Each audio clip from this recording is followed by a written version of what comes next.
여러분, 미역국 즐겨 드시나요? 생일 때 빠지지 않고, 산후조리에 빠지지 않고, 뼈 건강이 걱정될 때면 어머니들이 가장 먼저 끓여주시던 바로 그 음식입니다. 미역국은 우리 민족이 수백 년간 지혜롭게 먹어온 건강식이지만 사실 대부분의 분들이 미역국의 진짜 능력을 절반도 사용하지 못하고 드시고 있다는 충격적인 사실이 있습니다. 평소 끓이시는 방법 그대로 드시면 미역 안에 있는 칼슘이 생각보다 훨씬 적게 흡수됩니다.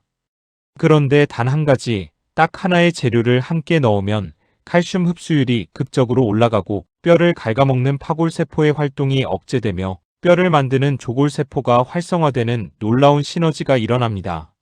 오늘 그 비밀을 완전히 공개합니다. 그리고 반드시 피해야 할 미역국의 최악 조합도 함께 알려드리겠습니다. 먼저 미역이 얼마나 놀라운 칼슘 식품인지부터 이해하셔야 합니다. 건조 미역 100g에는 칼슘이 약 960mg 들어있습니다. 성인의 하루 칼슘 권장 섭취량이 600mg에서 800mg 수준이니 미역 100g만으로 하루치 칼슘을 충분히 공급할 수 있는 셈입니다. 실제로 마른 미역의 칼슘 함량은 멸치와 맞먹는 수준이라는 연구 결과도 있습니다. 여기에 미역에는 칼슘만 있는 것이 아닙니다. 마그네슘, 요오드, 철분, 엽산이 풍부하게 들어있고 미역의 끈적한 점질물 속에는 퓨코이단이라는 특수한 성분이 숨어 있습니다. 이 퓨코이단은 최근 연구에서 골밀도 감소를 직접 억제하고 칼슘과 함께 섭취했을 때 혈중 칼슘 수치와 골밀도가 함께 올라간다는 임상 결과가 발표되어 전 세계 의학계의 주목을 받고 있는 물질입니다. 그렇다면 이렇게 훌륭한 미역의 칼슘이 왜 제대로 흡수되지 않는 경우가 있을까요? 두 가지 핵심 이유가 있습니다. 첫 번째 이유는 칼슘 흡수의 열쇠인 비타민 D입니다. 우리 몸이 음식에서 칼슘을 소장으로 흡수하려면 비타민 D가 반드시 있어야 합니다. 비타민 D가 없으면 아무리 칼슘이 풍부한 음식을 먹어도 소장세포가 칼슘을 혈액으로 끌어들이는 운반 단백질을 만들지 못합니다. 비타민 D가 부족한 상태에서는 섭취한 칼슘의 10%에서 15%만 흡수되고 나머지 85%에서 90%는 그냥 배출됩니다. 반면 비타민 D가 충분한 상태에서는 칼슘 흡수율이 30%에서 40%까지 올라갑니다. 이것이 바로 칼슘 흡수에 있어서 비타민 D가 얼마나 결정적인 역할을 하는지를 보여주는 숫자입니다. 두 번째 이유는 미역 자체의 칼슘인 비율 문제입니다. 칼슘이 뼈에 제대로 침착되려면 칼슘과 인의 비율이 적절하게 유지되어야 합니다. 미역은 칼슘과 인의 비율이 1.7대 1에서 1.8대 1로 비교적 좋은 편이지만 여기에 비타민 D와 마그네슘이 함께 있어야 뼈 침착 효율이 극대화됩니다. 그렇다면 드디어 비밀 재료를 공개할 시간이 왔습니다. 미역국에 넣으면 칼슘 흡수율을 폭발적으로 높이는 두 가지 최강 재료는 바로 두부와 마늘입니다. 두 가지를 함께 소개드리는 이유는 이 둘이 서로 다른 경로로 칼슘 흡수를 돕기 때문입니다. 어느 하나만 넣어도 효과가 있지만 두 가지를 함께 넣으면 시너지가 극대화됩니다. 지금부터 각각의 과학적 원리를 설명해 드리겠습니다. 먼저 두부입니다. 두부, 특히 황산칼슘으로 응고시킨 두부는 칼슘 함량이 매우 높고 흡수율 또한 뛰어납니다. 두부 200g 반모를 드시면 하루 칼슘 권장량의 46%를 충당할 수 있다는 분석 결과가 있습니다. 그런데 두부가 단순히 칼슘을 추가 공급하는 것 이상의 역할을 합니다. 두부의 원료인 대두 단백질은 위산 분비를 촉진하여 소장에서 칼슘 이온이 용해되어 흡수되는 과정을 도와줍니다. 칼슘은 산성 환경에서 흡수율이 높아지는데 두부의 단백질이 이 산성 환경 조성을 간접적으로 지원합니다. 또한 두부에 들어있는 대두 이소플라본은 파골세포, 즉 뼈를 분해하는 세포의 활동을 억제하여 이미 뼈에 쌓인 칼슘이 다시 빠져나가는 것을 막아줍니다. 쉽게 말해 두부는 칼슘을 뼈에 집어넣는 것을 돕는 동시에 뼈에서 칼슘이 빠져나가는 것을 막는 이중 잠금 장치 역할을 하는 셈입니다. 폐경 후 여성들에서 대두 이소플라본 섭취가 골밀도, 손실 속도를 늦추는 효과가 있다는 연구 결과가 여러 건 발표되어 있으며 이것은 에스트로겐 감소로 인해 골다공증 위험이 급증하는 50대 이상 여성분들에게 특히 중요한 정보입니다. 다음은 마늘입니다. 마늘이 뼈 건강과 무슨 관련이 있을까요? 놀랍게도 매우 깊은 관련이 있습니다. 마늘의 핵심 성분인 알리신에서 파생되는 다이알릴, 다이설파이드라는 물질은 뼈를 갉아먹는 파골세포의 분화와 고릅수 활동을 직접 억제합니다. 세포 실험과 동물 실험에서 이 성분이 파골세포 형성을 억제하는 핵심 신호, 경로인 RANKL 맥의 경로를 차단한다는 것이 확인되었습니다. 파골세포의 활동이 줄어들면 뼈에서 칼슘이 혈액으로 빠져나가는 속도가 느려지고 결과적으로 뼈의 칼슘 밀도가 유지됩니다. 또한 마늘은 에스트로겐 유사 작용을 통해 에스트로겐 감소로 인한 골밀도 저하를 어느 정도 보완하는 효과가 있다는 동물 연구 결과도 있습니다. 마늘의 유기황화합물은 항산화 및 항염 작용을 하면서 뼈 주변 조직의 만성염증을 줄여주기도 합니다. 만성염증이 있는 상태에서는 파골세포 활동이 더욱 촉진되기 때문에 마늘의 항염작용이 뼈 보호에 있어 중요한 간접 역할을 하는 것입니다. 그렇다면 두부와 마늘을 함께 미역국에 넣을 때 일어나는 시너지를 정리해 드리겠습니다. 미역의 칼슘과 퓨코이단이 기본 칼슘 공급과 골밀도 유지 역할을 합니다. 두부의 칼슘이 추가 공급되고 이소플라본이 파골세포 활동을 1차로 억제합니다. 마늘의 다이알릴, 다이설파이드가 파골세포 활동을 2차로 억제하면서 뼈에서 칼슘이 빠져나가는 경로를 이중으로 차단합니다. 여기에 두부의 단백질이 위산 분비를 돕고 소장의 칼슘 흡수 환경을 개선합니다. 결과적으로 이 세 재료가 만나면 칼슘 공급, 흡수 촉진, 뼈 분해 억제라는 세 방향에서 동시에 작용하여 뼈 건강에 압도적인 시너지를 만들어냅니다. 이것이 바로 제목에서 말한 칼슘 흡수가 폭발적으로 올라가는 진짜 이유입니다. 여기서 잠깐 중요한 팁 하나를 더 드리겠습니다.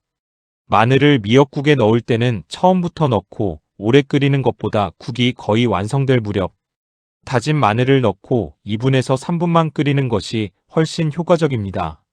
마늘의 알리신은 열에 매우 약해서 오래 가열할수록 빠르게 분해됩니다.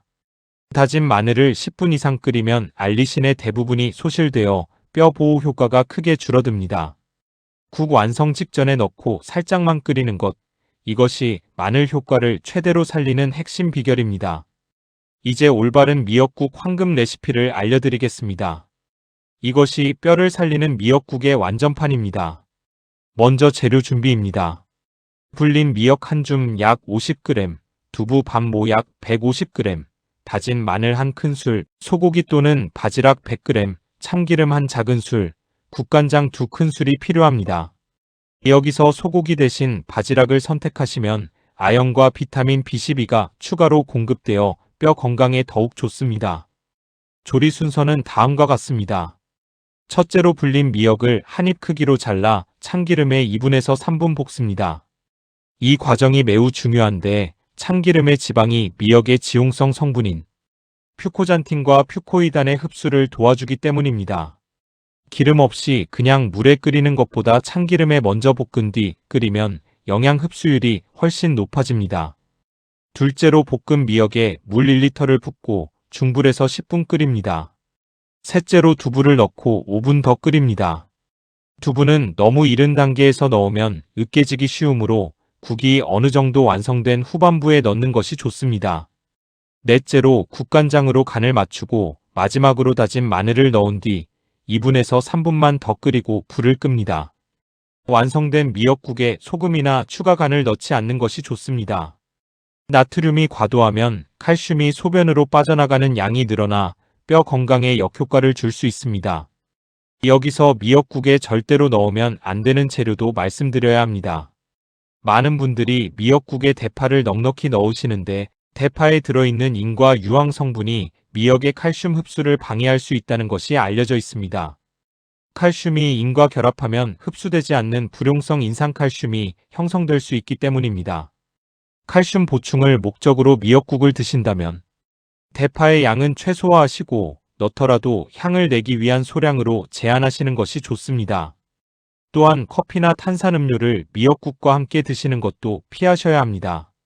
커피의 카페인은 소변을 통한 칼슘 배출을 촉진하고 탄산음료의 인산이 칼슘 흡수를 방해합니다. 식사 후 1시간 이내에는 커피를 삼가시는 것이 칼슘 흡수율을 지키는 작은 실천입니다. 이제 미역국을 드실 최고의 시간대와 빈도도 알려드리겠습니다. 칼슘은 소량씩 자주 먹을 때 흡수율이 가장 높습니다. 한 번에 500mg 이상을 섭취하면 흡수율이 오히려 떨어집니다. 그래서 미역국은 한 번에 큰 양을 드시는 것보다 매일 한 그릇씩 꾸준히 드시는 것이 훨씬 효과적입니다. 또한 칼슘 흡수는 낮 시간대, 특히 햇빛이 있는 시간대에 더 활발합니다. 점심 식사로 두부 마늘 미역국을 드시고 식후 15분에서 20분 정도 가볍게 야외 걷기를 하시면 피부에서 비타민 D 합성이 일어나 칼슘 흡수 효율이 더욱 극대화됩니다. 이 조합, 즉 두부 마늘 미역국에 햇빛 산책을 더하는 것이 골다공증 예방을 위한 가장 현실적이고 강력한 일상 루틴입니다. 미역국에 대한 주의사항도 빠뜨릴 수 없습니다. 미역은 요오드 함량이 매우 높은 식품입니다. 건조 미역 1g만으로도 하루 요오드 권장 섭취량을 훨씬 초과할 수 있습니다. 갑상선 기능 항진증이 있으신 분들은 과도한 미역 섭취가 갑상선 호르몬 분비를 더욱 자극할 수 있으므로 반드시 담당 내분비내과 전문의와 섭취 여부와 양을 상담하셔야 합니다.